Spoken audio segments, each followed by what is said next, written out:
The message arrived at 2:14 a.m. Just one short line, no punctuation, no hesitation. We should talk. Her name glowed on my phone screen like a neon light.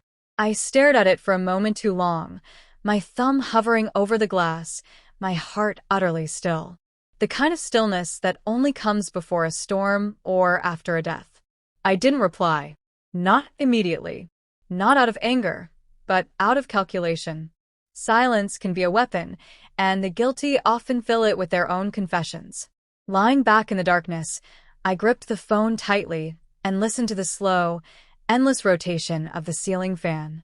Her side of the bed was cold. She hadn't been home for hours. And I already knew. Not the full story, yet, but enough.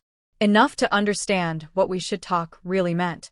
A confession rehearsed, not for my benefit but for hers. Her guilt, if there was any, had finally outweighed her desire to keep it buried. Or maybe there was no guilt at all. Maybe she just wanted to twist the knife herself. Still, I said nothing.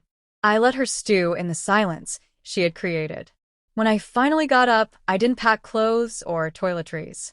I took a notebook, a pen, and the spare key she didn't know I had. It was time to collect the truth. The first signs had been subtle. Perfume for a trip to the grocery store. Lipstick for the gym. Smiles that didn't touch her eyes.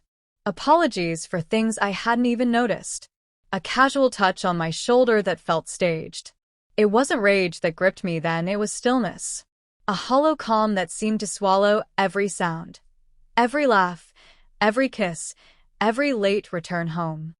I began to watch her, not as a jealous husband, but as a scientist observing a specimen. She moved through the house like a stranger. Her phone was glued to her hand. Her gaze met mine only for a fleeting moment before darting away. She laughed too easily at nothing and flinched when I touched her wrist. I wanted to confront her, to rip away the veil and watch her scramble for words, but no. Emotion clouds judgment. I didn't want apologies, I wanted facts. So I stayed quiet and let her lie. People reveal themselves when you give them enough rope. She didn't realize I was listening, or that I was already gone in my mind. I started with her phone, but not by reading her messages. That's amateur. Instead, I used a location tracking app we'd installed long ago and forgotten about.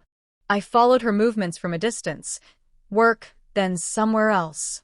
Always the same address. Always the same building. Suite 804, a law firm. Her friend worked there. Friend.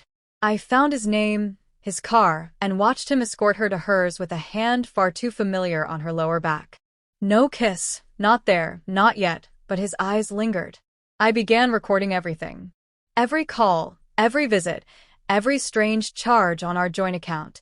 Flowers, hotels, dinners for two at places we had never visited together. I didn't need to see them in bed. I didn't even need to hear the words. I needed proof, cold, undeniable proof. Receipts. Timestamps. GPS logs.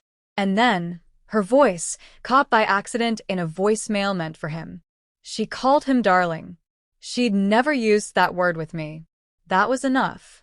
Soon I had a file of evidence, not for confrontation, but for precision. I slid the envelope across the breakfast table one morning, placing it between her coffee and her phone without a word. She stared at it like it might explode. Inside were photographs, logs, voicemails, everything. The color drained from her face. Her fingers trembled. Her mouth opened. I shook my head once. No. She tried again. No. Silence stretched between us. She reached for my hand. I stood up and walked away. I didn't slam the door. She didn't follow. That was 2 weeks ago. Now, she's outside in his SUV, wearing his jacket. I recognized the watch on his wrist. It was my Christmas gift to him. She doesn't look at me. 2 men step forward, blocking my path. Hired muscle. One cracks his knuckles. The other smirks, as if I should be afraid. Then the lover steps out, too smooth, too confident. Your wife's with me now, he says. We packed her things. Came to put you in the hospital. I smile. Her betrayal was her decision. Bringing them here was his mistake. I glance up at the security camera above the garage, the one I installed last week. It's streaming live to the police. Audio included. Assault. Premeditated. All captured. Their mistake wasn't showing up. It was assuming I hadn't already won. They're gone now. The police took them away. She begged, pleaded, cried, not for me, but for her reputation. Too late. I stood at the window and watched as they cuffed him. She turned toward me. I shut the door in her face, then sat down in the quiet. Silence again, but now it belongs to me. The truth is, I stopped loving her the moment she chose him. I didn't need revenge. I needed clarity. And now I have it. I'm free. She isn't. She'll spend the rest of her life explaining herself. I won't speak a word. She made the mess. She can live in it.